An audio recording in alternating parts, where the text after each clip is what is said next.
Imagine que você está voando para o espaço em uma nave espacial. Você está a milhares de quilômetros de distância da Terra, completamente isolado de tudo e deixado por conta própria.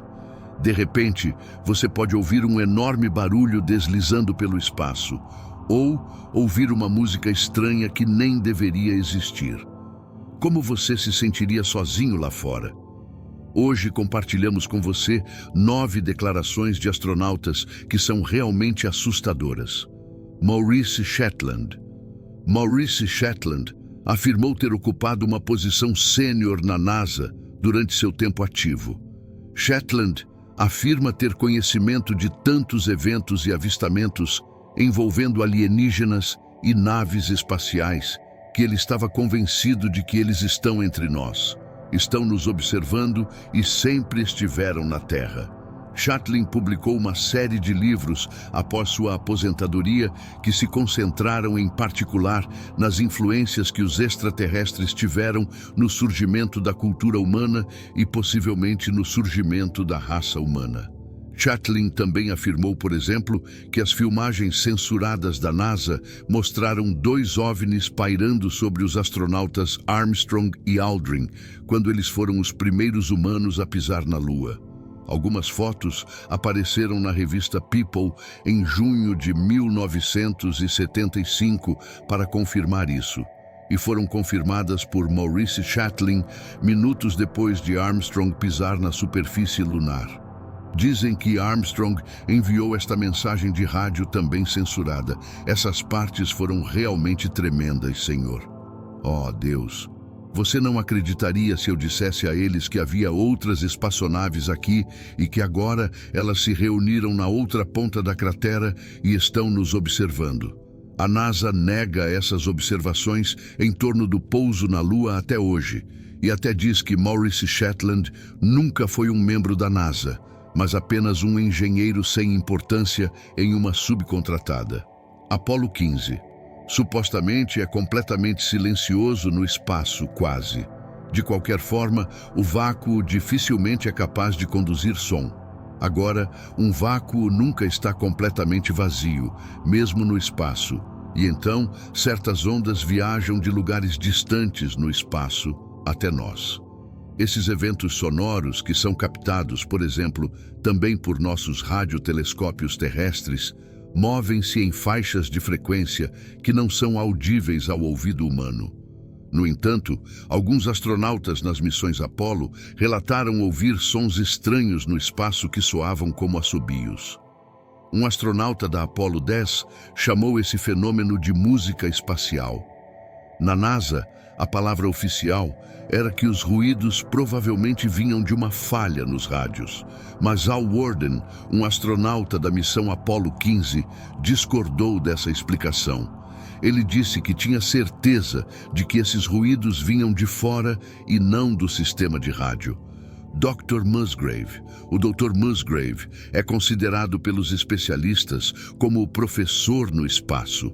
Antes e depois dele, nunca mais um homem tão educado e tão distinto voou para o espaço. Musgrave foi ao espaço 6 vezes durante a Apollo 15 em particular. O homem, que tem diplomas universitários em 6 disciplinas diferentes, fez uma observação peculiar do lado de fora das janelas do ônibus espacial. Uma aba branca de cerca de 3 metros de comprimento flutuou pelo espaço. De volta à Terra, a NASA alegou que Musgrave viu um pedaço que provavelmente se separou da cápsula espacial ou veio do foguete. Mas Musgrave não acreditou nisso e deveria estar certo, porque a mesma parte viu o astronauta excepcional novamente.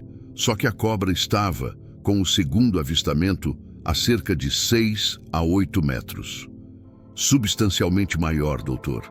Musgrave afirmou em vários relatórios e entrevistas após sua carreira ativa na NASA. Isto é vida extraterrestre. Estas são civilizações que são muito mais avançadas do que nós. Elas também vêm à Terra há pelo menos 100 milhões de anos, e não podemos começar a imaginar o quão avançadas essas criaturas realmente são. Estou me esforçando para me comunicar com eles. Sei que as probabilidades são próximas de zero, mas digo a eles para virem me pegar. Vamos torcer para que Musgrave possa um dia ser ouvido e finalmente tenhamos uma prova definitiva da existência de alienígenas. Yang Liwei, como já esclarecemos, supostamente não há transmissão direta de som no espaço. Qualquer astronauta que já esteve no cosmos pode confirmar isso. Mesmo na ISS, os astronautas só conseguem se comunicar com a ajuda de auxílios técnicos. Eles precisam tornar suas vozes audíveis no vácuo do espaço. Com fones de ouvido e rádios especiais, esses sinais de voz devem ser falados diretamente no transformador, que converte a voz em um código elétrico e o emite como som audível na outra extremidade. Assim que um astronauta está muito longe do interfone, sua voz se perde no vazio. Então, como pode ser que o astronauta chinês Yang Liwei tenha ouvido isso? Quando ele foi para o espaço em 2005, ele ouviu um som que parecia alguém batendo em um balde de ferro com um martelo de madeira. Como se isso não fosse estranho o suficiente, 6 outros astronautas chineses que estavam no espaço entre 2005 e 2008 também ouviram exatamente esse som, que ninguém consegue explicar. Alan Bean. Alan Bean foi um astronauta que estava no espaço com a segunda missão lunar em 1969. A bordo da Apollo 12, ele voou, entre outras coisas, como timoneiro da cápsula de pouso para o satélite da Terra. A missão de Bean na superfície lunar consistiu principalmente em instalar instalações científicas. Para esse fim, ele empreendeu 2 caminhadas espaciais que duraram um total de mais de 7 horas. Suas missões o levaram perto de Oceanus Procellarum, uma grande área inundada de lava, conhecida como o Oceano das Tempestades. O local de pouso da missão Apollo 12 era perto da cratera Surveyor 3, no caminho a várias centenas de metros de distância. Bee notou um objeto brilhante e peculiar. Ele relatou sua observação, mas especialistas comentaram sobre a observação que poderia ser ilusões de ótica, reflexos ou até mesmo erros perpétuos causados pelo ambiente incomum na Terra. Também conhecemos o fenômeno do luar ou brilho da Terra. Nesses fenômenos, a luz solar é refletida da Terra para a superfície lunar, produzindo uma luz difusa tênue na superfície da Lua. Outro fenômeno que pode explicar uma aparência luminosa na Lua são tipos especiais de rochas e minerais com propriedades reflexivas. Elas são bastante raras na Lua, mas não se pode descartar que Alan Bean tenha visto um grande acúmulo de feldspato que pode brilhar ou brilhar quando irradiado com luz solar. James McDivitt e Ed White. James McDivitt e Ed White eram astronautas da NASA e membros da missão Gemini 4 em 1965. Durante seu voo espacial, eles encontraram algo que desde então foi listado pela NASA como um objeto voador não identificado. Durante a missão Gemini 4, McDivitt e White realizaram a primeira saída espacial dos Estados Unidos. Em 3 de junho de 1965, enquanto a cápsula espacial dos 2 astronautas estava sobre o Havaí, eles viram um objeto estranho. A coisa brilhantemente brilhante, supostamente media cerca de 30 a 45 metros, tinha formato cilíndrico e girava ou oscilava ligeiramente. McDivitt relatou o incidente ao controle de solo e tirou fotos do avistamento incomum. Só mais tarde ficou claro que as fotos ficaram borradas e não forneciam visões claras do objeto. O incidente levou a especulações e debates massivos entre cientistas e o público em geral. Na preparação para as missões Apollo, algumas pessoas ponderaram se seria realmente seguro e responsável para os humanos voarem para o espaço quando havia objetos voadores desconhecidos.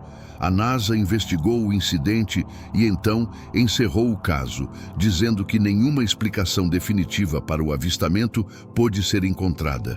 Objetos que a NASA considera não identificados não são, portanto, claramente de origem extraterrestre ou nave espacial.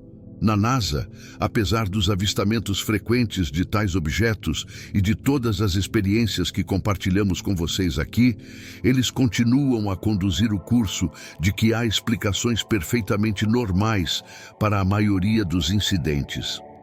McDivitt e White tiveram uma visão menos racional de seus avistamentos. Eles estavam certos de que o que viram não tinha sido de origem terrestre, mas os dois homens só podiam especular sobre o resto. Em uma de suas muitas entrevistas, McDivitt disse que é difícil falar sobre o que é simplesmente incompreensível. Leroy Chiao. Leroy Chiao é um ex-astronauta da NASA que fez vários voos espaciais e comandou uma missão para a Estação Espacial Internacional, ou ISS. Chiao participou de congressos de fenômenos paranormais e avistamentos de OVNIs, bem como alienígenas, várias vezes após seu tempo ativo na NASA. Durante uma entrevista na conferência Extraordinary Phenomena, ele disse: "Eu vi um ser estranho e desconhecido na ISS. Ele estava flutuando, quase transparente e tinha braços ou tentáculos." Chiao afirmou ainda que esse ser estava sentado em um veículo que lembrava um V invertido e tinha fios de luzes. Essa declaração veio de Chiao pessoalmente e nunca foi oficialmente confirmada pela NASA. A NASA não comentou se Chiao havia relatado suas observações e se elas haviam sido investigadas. Edgar Mitchell, o astronauta. Edgar Mitchell é mais conhecido hoje por estar envolvido no resgate da histórica missão Apollo 13. Mas Mitchell não foi apenas um dos heróis do voo lunar excepcional. Ele também tinha sua própria opinião sobre extraterrestres. Ele descaradamente afirmou que oficiais militares de alta patente tinham escondido evidências de OVNIs e as estavam mantendo em segredo. Mitchell cresceu no Novo México, muito perto do campo de testes de White Sands do Exército dos Estados Unidos, e via discos voadores lá constantemente desde criança. Além disso, ele indicou em uma entrevista que sabe que extraterrestres manipularam armas nucleares para que a humanidade não se destruísse dessa forma. Bem, vamos dizer um grande obrigado aos alienígenas então. Chris Hadfield. O astronauta canadense Chris Hadfield fez comentários antes de um relatório do governo do Zipesniwa sobre fenômenos aéreos não identificados, dizendo: "Eu vi inúmeras coisas no céu que não entendo."